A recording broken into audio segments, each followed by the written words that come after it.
Hey folks, I think we'll get started actually. So I'm Dr. Maya Katrositz. As most of you know, I think most of you in here are my students. This is the Goodspeed lecture. This is one of our many Goodspeed lecturers this year, Dr. Sharon Jacob. Dr. Sharon Jacob is Assistant Professor of New Testament at the Pacific School of Religion in Berkeley, California. She has a master's degree from Lancaster Theological School in Pennsylvania and a master's in divinity from Yale Divinity School. And she has her PhD from Drew Theological School. Before joining the faculty at PSR, she taught at Luther College in Iowa and Phillips Theological Seminary in Oklahoma.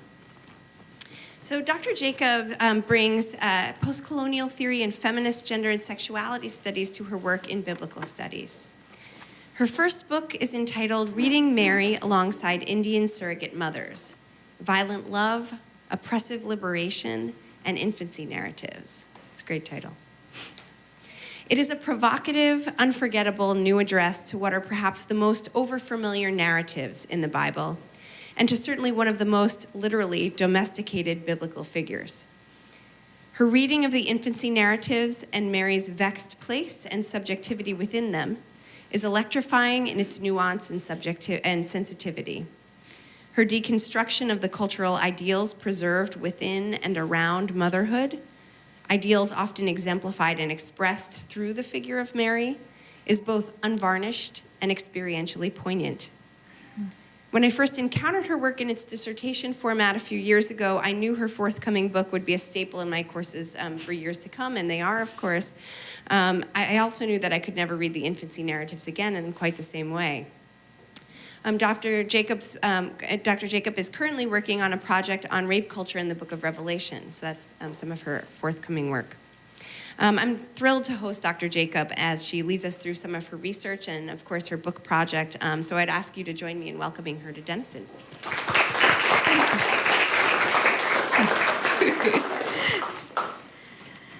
Good evening. Before I begin, I would like to take this opportunity to thank Dr. Maya Lin and also Jody Weibel, who is unable to join us here, for inviting me to Denison University and giving me the opportunity to share my work with you all. It's a very lonely process for those of us who have written dissertations. You know, it's a very lonely, it's just you have a personal relationship with you, your chair, and your computer. Right? And when your dissertation finally gets published and when you get an opportunity like this, it's very exciting to bring your work and take it outside the four walls and take it out into the community. I am honored and humbled to be a part of this prestigious Goodspeed lecture series. My lecture for today is titled Made in Bethlehem, Reading Mary Alongside Indian Surrogate Mothers. Just to give you a quick preview of what is to come, we will see a short 5-minute documentary. We will talk about the post-colonial surrogate mother in India and the business of post-colonial surrogacy in India. We will then make connections to the textual character of Mary in Luke's gospel. We'll talk about maternal connections between Mary and the Indian surrogate mother. And then we will also talk about the temporality of both these mothers. And then we'll also talk about the economical choice that is made by these mothers. And then, of course, we cannot talk about surrogacy and not address the issue of race. And then I have a conclusion. So before I begin, I invite you to watch this documentary with me.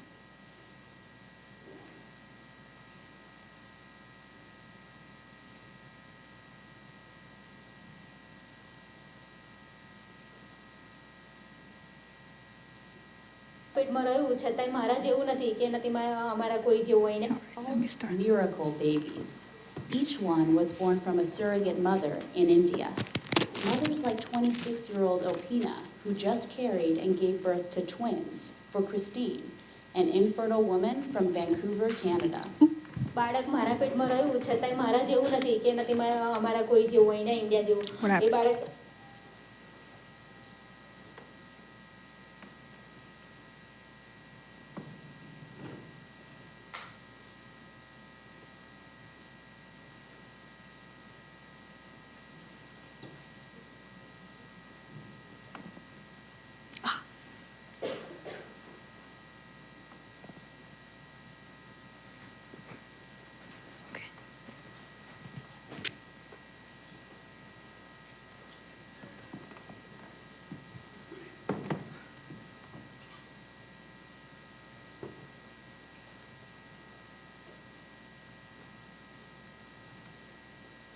They're called miracle babies. Each one was born from a surrogate mother in India. Mothers like 26-year-old Opina, who just carried and gave birth to twins, for Christine, an infertile woman from Vancouver, Canada. બાળક મારા પેટમાં રહ્યું છતાંય મારા જેવું નથી કે નથી અમારા કોઈ જેવું હોય ને ઇન્ડિયા જેવું એ બાળક એમના જેવું છે મારી જે બેબી છે એ સેમ એના પપ્પા જેવી છે અને છોકરો છે એની મમ્મી પર પડે છે. Opina was able to buy a home after renting out her womb for $7,500. That's more than 10 years' wages in India. She is one of 50 active surrogates who live here at the Akanksha Infertility Clinic in Anand, Gujarat. As a whole, the surrogacy team have about 3 babies every month. Each surrogate is surgically implanted with the client's embryo, which they carry under contract until delivery. In India, this growing industry is estimated at $445 billion. Hundreds of Westerners sign up each year to hire a surrogate for 5 times less than what it would cost back home. Christine, who didn't want her surname used, tried in vitro fertilization first, transferring her fertilized egg to her own uterus. No success. India was her last hope, since commercial surrogacy, the acceptance of money to carry another's child, is outlawed in Canada. I think there's an industry out there that's very complicated, the whole fertility industry, and I think there needs to be more openness towards surrogacy as an option instead of continual repeat visits and an encouragement for IVF cycles to continue. Here is a young couple, the lady who is born without a uterus. It's not her fault. It's God's gift to her. And for her to make her life comfortable, to make her suffering less, if she wants a child of her own, from her own genes, and if there's another lady who is ready to help her do the same thing, okay, to have a baby, why should it be a problem for anyone? Dr. Naina Patel started the clinic 5 years ago. She requires surrogates to already have their own children and limits each to 3 tries. She cringes at anyone who calls this exploitative. As soon as you come to a poor country, you say that it's exploitation. I know what it means to a surrogate, the compensation that she gets, what it means to her life, what life they were living before, and now how it has changed their lives. The rules are more lax in India. Dr. Patel implants up to 5 embryos in a surrogate to ensure success, meaning quintuplets are a possibility. In Britain, the maximum is 2. This explains the high incidence of twins at the clinic. Dr. Patel says the surrogates are undeterred, even if they risk greater physical strain from multiple births. 42-year-old New Yorker Heidi, who didn't want her surname used, watches a ceremony for a Japanese man's new baby, born to an Indian surrogate. This is Heidi's second try in India. Her first surrogate suffered a miscarriage. India is most affordable for her, but her primary reason for coming here is legal. Different states have different laws. In New York, the contract is not binding. So even beyond going through all the paperwork, if the surrogate decided she wanted to keep the baby, the contract is null and void. She has all the rights. Indian surrogates have no legal right to the child after delivery. Many surrogates here admit the hardest part is giving the babies away after childbirth. બાળકો આપીને મને ઘણો આનંદ થયો છે કે મેં બે બાળકોને જન્મ આપ્યો છે અને એમને ગિફ્ટ કરીશ એમ પણ મારો જીવ તો આમ તો આપણે લાગણી તો થાય જ પણ આપણે પહેલાથી નક્કી કર્યું છે એટલે આપી દેવું પડશે. Soon, Opina's only memory of the twins she held for 9 months will be this locket.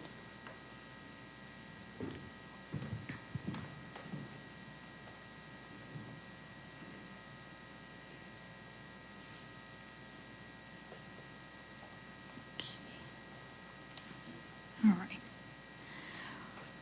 Okay. The ad on your screen that you are seeing right now is an ad that is used to hire and recruit surrogates. It says, "Are you married and want a baby, but the same-sexedness of your relationship puts you at a disadvantage? The real roadblocks are the expense and time required for surrogacy process. The answer lies overseas. Affordable Indian surrogates, let them carry that for you.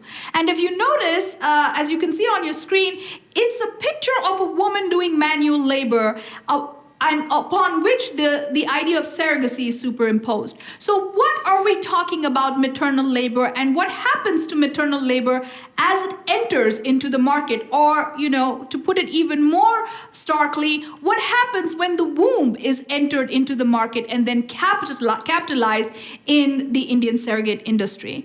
That's what we're going to be talking about today. As you saw in the video itself, the conversation around the issue of surrogacy and surrogate industry tends to see these women through a very dichotomous lens. So there are people who support the surrogate industry, and they argue that the business of surrogacy is a business that is run by women or for women. They talk about it as a global sisterhood. They also make the argument that these women are making a choice about their own bodies, and therefore it is empowering. All the women who are surrogates because they have consented to the process of carrying a child for someone else. And they also argue that this is a win-win situation for all the parties involved. The surrogate mother is doing it for money, and so she gets paid. The commissioning parents are getting a child, and the doctor is happy because they have put the two parties in conversation with one another, right? On the other hand, you also have those who see this business as deeply exploitative. They say that surrogacy in India is about cheap labor and cheap wombs. Let's be totally honest. In the United States, if you were to hire a surrogate woman, you would pay close to $70,000. And as Heidi in the documentary was saying, there is a lot of legal work, there's a lot of paperwork. You don't have any of that red tape when you go to India. It'll cost you close to $8,000 to $10,000 to get a surrogate, and they even have packages where you can, when the child is being ready to be born, the couple can go to India and they'll put you in a nice resort. And you have all, you can do some nice sightseeing, and then, once the baby is born, you can go home with your child, right? So it is a very touristy kind, it is packaged as a very touristy kind of industry. These people who see surrogate mothers as victims, they also say that this industry preys on racially and economically inferior women to perform maternal labor at a cheap cost. And to be really honest, the people who actually benefit from this industry are the commissioning parents and the doctor, who also charges an exorbitant fee. And in the end, the surrogate mothers are given something very small and minute for their contribution, and they don't benefit as much. So to give you some examples of what surrogate mothers say and what people have actually said about this industry. Oprah Winfrey declared in front of 8 million viewers in 2007 that Indian surrogacy was a case of women helping women. She talked about it as a kind of global sisterhood. One of the Indian surrogate mothers says, it's true I'm doing this for the money, but is it also not true that a childless couple is benefiting? So surrogate mothers themselves see this as doing God's work, and we'll talk about that in a little bit. On the other hand, you have a scholar like Deborah L. Spar who says, if there is demand in one part of the world, and there is, and lower priced supply in another, and there is, then the record of both trade in general and the reproduction in particular suggests that commerce will succeed. Salma, who's one of the surrogate, tells her interviewer, who would choose to do this? This is not work. She calls it majburi, which in English means compulsion. It's just something we have to do to survive. When we heard of surrogacy, we didn't have any clothes to wear after the rains. Just one pair that used to get wet, and the roof of our house had collapsed. What were we to do? Let's make the connection back to the Bible and Mary. And as most of you know, Mary is a very important figure in the New Testament. She is, after all, the mother of Jesus. But when you look at the way Mary has been described in in scholarship and in the reception history, you notice that she too has been seen through a very dichotomous lens. Right here, I have two pictures. The one on your far left is painted by a Catholic artist named John Collier, and it's called The Annunciation of Mary, and he depicts her as a schoolgirl. On the other hand, you see Mary, who's also young, on this side of your screen. It's painted by an American artist named Bridget Marlin, and you see that she's not as scared or as startled as the one that you're seeing in Collier's work. Luke chapter 1 verse 38, and Mary says to the angel, "Behold, I am the servant of the Lord, let it be to me according to your word." And the angel departed from her. In her book, A Virgin Conceived, Mary Foskett reads this response of Mary as follows. The narration of her response, unparalleled in biblical birth narratives, serves to convey a sense of agency that counters the representation of Mary as vulnerable object. Although no response is sought by the angel, Mary makes a choice in a situation where none is demanded. By offering her consent, the Virgin asserts her own voice into the scene. Similarly, another scholar named Turid Carlson-Syme reads Mary's sacred readiness as a sign of her agency, and she writes, "The obedient and responsive attitude is not a particularly female requirement, encouraging passivity. Mary is rather the prototype of the Lord's servant, and this role is signaled by her obedient relationship to the Word of God." These scholars read Mary as a subversive mother, and she is a consenting mother, and also an active mother. They tend to see her as a more positive, hero-like figure.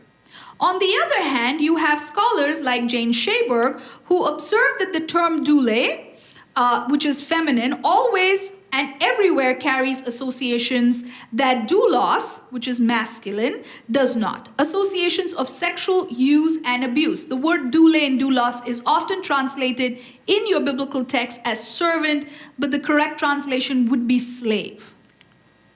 Slavery, whether a literal socioeconomic historical reality or a religious metaphor, means something different for women and for men. A male slave in a man's world has a different experience in any age from a female slave in a man's world. She sinks lower, and the boundaries of her personhood and her bodily physic safety are more endangered. You also have scholars like Mary Daly, who claims, who says that we have to read Mary's consent through the lens of rape. The rape of a rarefied remains of goddess in the Christian myth, she writes, is mind-spirit rape. The angel Gabriel appears to the terrified young girl, announcing that she has been chosen to become the mother of God. Let's be honest, did Mary really have a choice? Could she have faked a headache, for example? Right? No. So what choice does she have, as Daly and Shaberg answers, except to say yes, because there's clearly a power differentiation between Mary and the angel. So these scholars argue that Mary is a submissive mother. She's a coerced mother, and she is a passive mother. I want to make a different case this evening with you all. I want to argue that Mary does make a choice, but the choice that she makes is an ambivalent one. Yes, she does desire liberation and hope for her people and herself, and she also actively participates in her exploitation and her violence. And ultimately, she performs a motherhood that is both violent and loving, and oppressed and liberating. My task is to create a Mary for all women that moves away from having her fit the neat binary categories of hero and victim and oppressed and liberated and violence and love, and make her something more complex and make her decisions and her character in the text more ambivalent. The question I want to ask is, do these dichotomous categories of subversive and submissive, do they really serve as an object of identification for women whose lives are incredibly complex and blurred and by no means clear-cut for contemporary women like the Indian surrogate mothers who are living in India? Subjectivities that are formed in context of globalization are especially complex. It's blurred and it's ambivalent, as definitions of community and society expand from the local to the global. My reading is a post-colonial reading of the Lucan infancy narratives that is performed in the context of globalization and actively resists the binary depictions of Mary as it strives to construct her textual character as an ambivalent figure who mirrors the complexities of women living in globalization times. In other words, rather than wanting to liberate Mary for all women, a post-colonial reading of Mary set in the context of globalization seeks to transform her into the all-woman or the global woman with the internal differences, the contradictions, and the ambivalences that are already present in the text. Let's talk a little bit about the connections between Mary and the Indian surrogate mother. Let me say right up front, these two women are very different women. Right? Mary is a textual character that shows up in the New Testament, and the Indian surrogate mother is a living, breathing human being that continues to work and is still surviving in the contemporary context of India. In addition to that, there's also another big difference that you saw that showed up in the documentary. And that big difference is Mary, as we are told in the text of both Luke and Matthew, is a virgin. The Indian surrogate mothers are not virgins. In fact, the only way for them to become surrogates is that they should have had children and they have to have been married and have their own children before they can sign up to become surrogate mothers. But having said that, when you look deeper into the lives of both these women or into the choices that both these women make, you begin to see that there is a connection between the Indian surrogate mother and Mary. First and foremost, both these women conceive without a physical male. Gauri, a surrogate mother, says, the only thing that they told me was that this thing is not immoral. I will not have to sleep with anyone, and the seed will be transferred into me with an injection. They also said that I have to keep the child inside me, rest for the whole time, have medicines on time, and give up the child. They conceive without a physical male. Their willingness, their consent, and their choice is tied into their desire for a material hope. They exploit the system as much as the system exploits them. And finally, they're both impregnated by third parties hailing from a higher and a more superior, whether it is a divine or an economic realm. Usha Rangachari Smearden writes that the consent forms used in the surrogate industry are startlingly short. The sample consent form for a potential surrogate mother must be signed by her husband. When you look at the consent of both Mary as well as the Indian surrogate mother, their consent are very brief. And they're also asserted in another language. And I will talk about this in a little bit. The choice that Mary and the Indian surrogate mother make is an economical choice. The angel tells Mary he will be great and will be called the Son of the Most High, and the Lord God will give to him the throne of his ancestor David. He will reign over the house of Jacob forever, and of his kingdom there will be no end. Listen to Mary's response.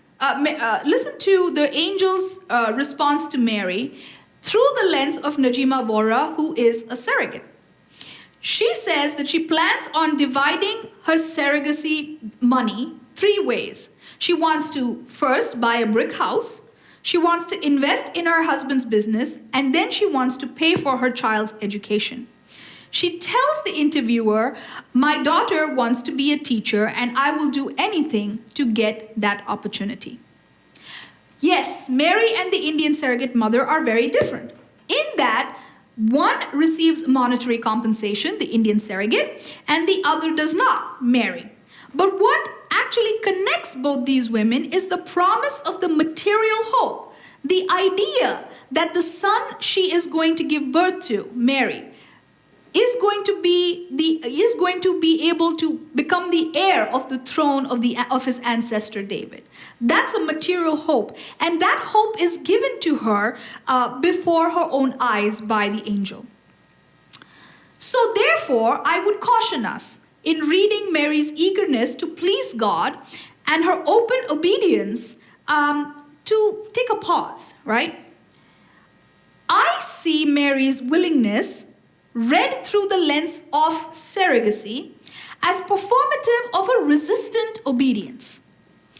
It's a violent love that demonstrates the way power, whether it's economic or divine, inflicts violence and exploits bodies of economically inferior women by seducing them with hopes of a better future. What's really fascinating in the Gospel of Luke is Mary only agrees after this dream is realized before her. Once the angel tells her that this is going to happen, if she agrees, it's only after that she says yes. In addition to this, the ability to create a virginal conception that can at once fulfill the patriarchal requirements of protecting a woman's sexual honor and at the same time allowing her to transgress marital boundaries by opening her body up to foreign penetration, illustrates the delicate balance between capitalism and patriarchy. This is the invaluable formula that helps drive the success of commercial surrogacy in India.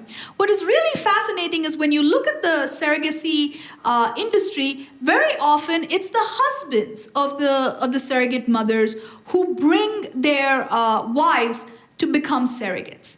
And one of the reasons they do that is because these women don't have to sleep with anyone, and it's done in a medically sanitized way. It can also be argued that this delicate balance of recreating a virginal birth that is built on the promise of hope for the oppressed drives the narrative in the Gospel of Luke. Both these mothers are momentary mothers. Luke chapter 2 verses 15 through 19 reads, "When the angel had left them and gone into heaven, the shepherds said to one another, 'Let us go now to Bethlehem and see this thing that has taken place, which the Lord has made known to us.' So they went with haste and found Mary and Joseph and the child lying in the manger. When they saw this, they made known what had been told to them about this child, and all who had heard it were amazed at what the shepherd told them. But Mary treasured all these words and pondered them in her heart."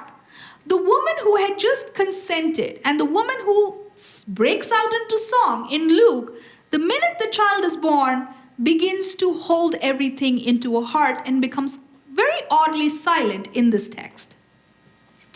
Turret Carlson Syme writes, "Through the transference of Mary's maternal relationship from the physical family to the fictive family of God, the possibility of an alternative motherhood is opened up, and it is no longer limited to her, but is given to all women who hear God's word and do it." Just as the brown body of the surrogate mother gets absorbed into the white Western or the upper caste Indian family, so also the character of Mary is absorbed into the divine family of the Hebrew God. This is a new kind of family that transgresses physical distinctions such as race, class, caste, and economy. And yet, both Mary and the Indian surrogate mother are never allowed to claim ownership over their children. Luke chapter 2 verse 49 says, Why were you searching for me? The Lucan Jesus reproves his mother. Did you not know that I must be in my Father's house or about my Father's business? Similar to Mary in the Lucan text, whose true feelings about the child she was chosen to carry are narratively silenced, the Indian surrogate mothers only express their true feelings after much persuasion from the reporters, as they acknowledge the sadness they will feel at parting with the child they are being paid to carry. Aware of their temporality as mothers to another, both Mary and the Indian surrogate are forced to mask their inner thoughts as they mentally prepare themselves to hand the child over to its true family, and they ponder about their special relationships in their heart. So here's what some of the mothers say when the interviewers push them to express how they feel about handing the child over. Surrogate Vora tells Abigail Hayworth, "If I do feel sad after the birth, I won't show it. I can understand how much Jessica wants this baby." In India, she explains infertility is considered a curse. Manisha Ramabai Parmer, a surrogate for Steve and Jennifer Benito Kowalski, says, "I will be sad about it, but I know my responsibility, and I'm doing it for the money, and they're doing it for the baby, so I can understand it."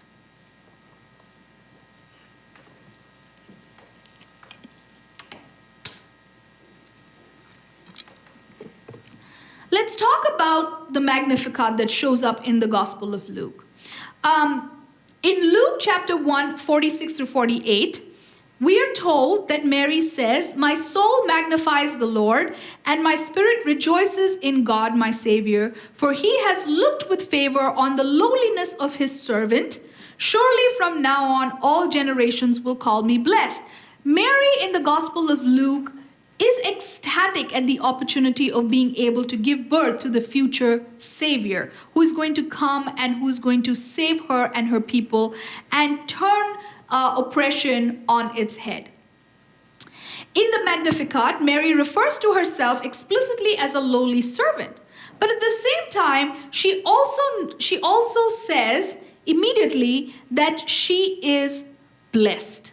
She keeps herself apart. She makes herself exceptional to the state of her blessedness. One could read this sentence of exclusivity not only as a statement of happiness and surprise, but also as a statement of pride, one that illustrates her status as the chosen one. Surrogate mother Vidya says, "I'm doing this basically for my children's education and my daughter's marriage. I'm not greedy for the money. This surrogacy is like God has blessed me and given me the opportunity to do something for them." And them, she means the commissioning parents. Both Mary and the surrogate explicitly state that they are blessed women because they have been chosen by the powerful other to become womb mothers to the child of to carry the child of the commissioning parent. And at the same time, reading their choice in the full context illustrates that their choice is strongly tied into a material hope. A hope for their children to get a better education or a better life, or in the case of Mary, a hope that this new child will bring liberation to her people and herself. This is a conscious decision. As I began my presentation, we talked about how Mary asserts her voice into the scene. She makes a choice about her body. Mary explicitly states her willingness. However, this nod of approval happens only after she hears that her son will be great and become the recipient of the throne of David. Rosemary Radford Ruther's understanding of liberation focuses on a reversal of binaries whereby the one-time oppressors now become the oppressed. She states, Luke's liberation language is explicitly economic and political. The mighty are put down from their thrones, the rich are sent away empty. And this theme grates unpleasantly on the ears of most affluent Christian. Can we hear Rosemary Radford Ruther's words through the lens of Manju, who's a surrogate? Manju, a surrogate, says that she was approached by the representative of an unlicensed surrogacy clinic in the northern state of Haryana looking for surrogate mothers. She tells the interviewer that she might just take them up on the offer. When asked about risk, she says it's good money. And she says, continuing further, risks? What risks? Any fool can have a baby. It takes a smart woman to get paid for it. If we're talking about surrogacy, we have to talk about race. Although it has been more than 60 years since India received her independence from the British Empire, the remnants of colonial identity continues to influence the construction of the Indian subject in post-colonial India. As a result, discussions surrounding the reproductive tourism industry in India would remain incomplete and inaccurate without the insertion of race into the issue of surrogacy. Alfred J. Lopez, in his essay, Introduction, Whiteness After Empire, he writes, it would seem a simple enough assumption that the end of colonialism ushers in the end of whiteness, or at least of its unrivaled ascendancy. Yet the cultural residues of whiteness linger in the post-colonial world, often as an ideal, often latently, sometimes not. Another reporter, Amrit Dillon, in his work, reports that the Indian obsession with fair skin has always been a distasteful phenomenon. The fairness cream industry is gigantic, with men as well as women lathering these silly potions on their face to make their skin a few shades lighter. Pregnant women in rural areas believe they will give birth to light-skinned babies if they consume lots of white dairy products such as milk, cream, yogurt, and butter. Dark models and actresses struggle for work as their skin isn't regarded as desirable. While I think Dillon's point here is well put and well taken, I do have to amend it when he says pregnant women in rural areas are eating white foods in order to make their babies lighter. It's not just pregnant women in rural India, it's also pregnant women in urban India who are engaging in this kind of myth.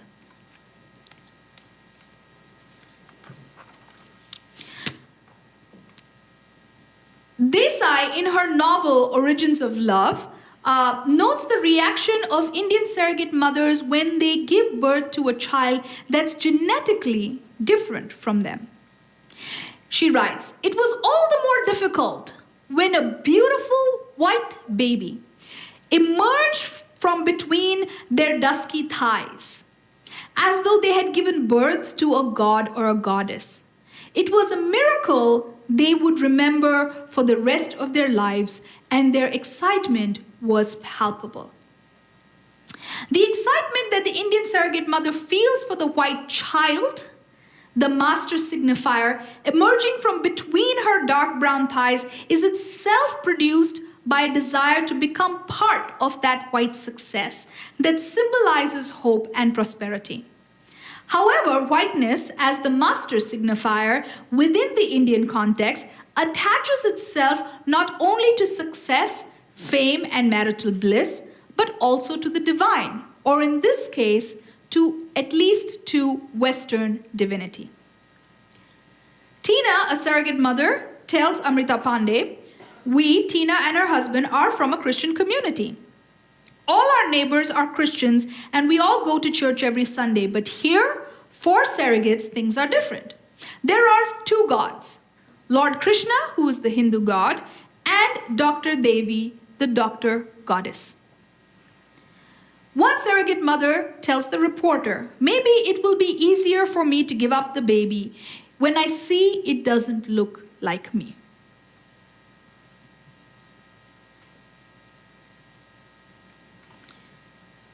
There is something about language that really plays into the idea of racializing and that plays into the issue of racialized identity politics in the surrogacy industry.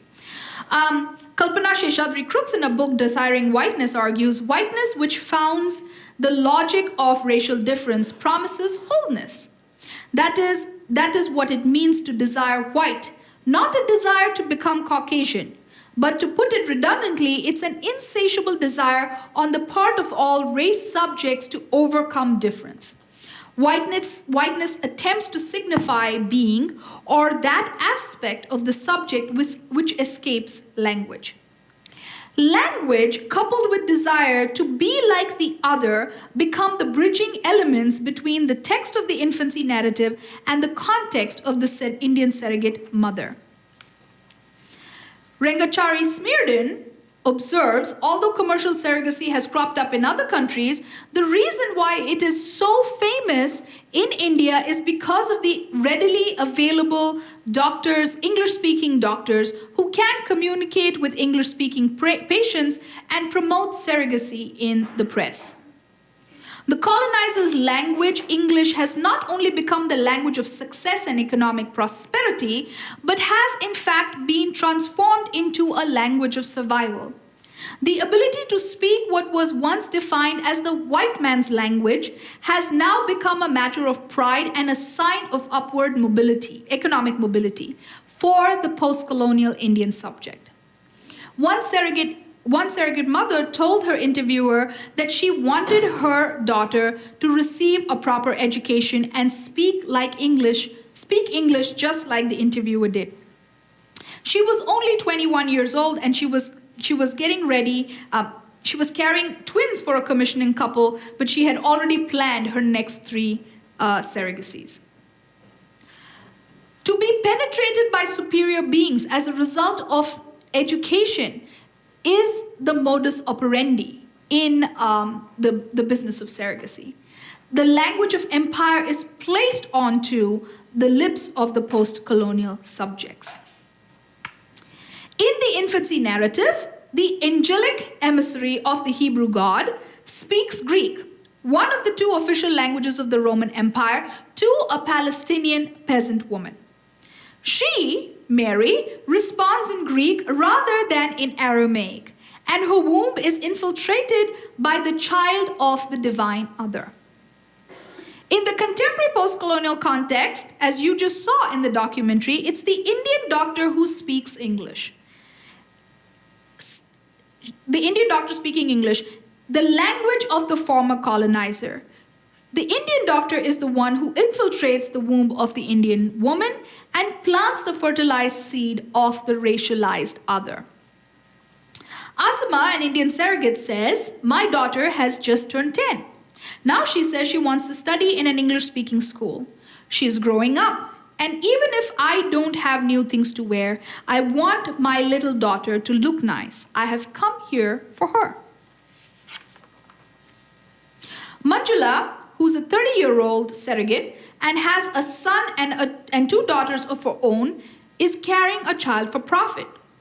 Before surrogacy, she and her husband used to earn less than $2 a day working in the fields.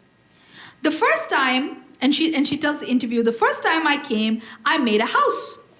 Now I have come for my daughter. I have to educate her. I have to get her married. I want to teach my daughters computers. I have to educate them, get them married to a nice boy." Vasanti, a surrogate mother, says, in India, families are close. You are ready to do anything for your children. To see my children get everything I ever dreamed of. That is why I have become a surrogate. Vasanti is pregnant, but not with her own child. She's carrying a Japanese couple's baby. For this, she will be paid $8,000, enough to build a new house and send her own 2 children, aged 5 and 7, to an English-speaking school, something she never thought was possible. I'm happy from the bottom of my heart, says Vasanti. Reading Luke's Mary alongside and through the body of the Indian surrogate reveals power structures fighting to dominate, economize, and control the bodies of women, so that these women can emerge as gestation sites. That's what they are, aren't they? Gestation sites that produce powerful saviors for the powerful other. At the same time, this new form of colonization depicted in surrogacy constructs enslavement through the lens of freedom. This is true not only for the Indian surrogate, but also for the Lucan Mary, who experiences simultaneous enslavement and liberation through pregnancy. She asserts her voice into the narrative, but at the cost of allowing her womb to be colonized or exploited by God and the angel. Both the Indian surrogate mother and Mary participate in a birth that is based on their choice. And this choice uplifts themselves it's about uplifting themselves from a lower status and the ability to dream of a better future for their children and their people, and take pride in their status as divine mothers who give life to the other. I am blessed. However, the same act that causes them to feel liberated and gives them agency simultaneously constructs them as oppressed and exploited because of their ability to reproduce. They become hybrid bodies, enslaved and free at one and the same time. They embody violent love of surrogate motherhood and problematize categories of liberation and oppression that have been used to define these women and confine them into categories of hero or victim. My point is, by limiting these mothers into binary categories, we miss the nuances of not just the written text in the Bible, but also the lived experiences of surrogacy. Both these mothers are liberated women because they transcend and renounce patriarchal power. They're also empowered women because they uplift themselves from a lower status and they have the audacity to dream of a better future for their children and their people. But at the same time, they're oppressed bodies. They both achieve freedom only through their consent to being enslaved. They're exploited heroes. It is the violent love, the oppressed liberation that causes both these mothers to become mothers to the other. It is the love for their children or their people, the love for the infertile other or the divine other, the desire for a better life, the desire to belong, the desire to please the other, the desire to become divine, that impels these women to engage in a motherhood that never fully enslaves or emancipates them completely. In the end, then, this is a violent love that leaves the Indian surrogate mothers and the Lucan Mary as victimized heroes who stand between categories of oppression and liberation. Their bodies are open, violated, and incomplete because they are waiting for the material hope that is now embedded in their wombs to be realized before their eyes. Thank you.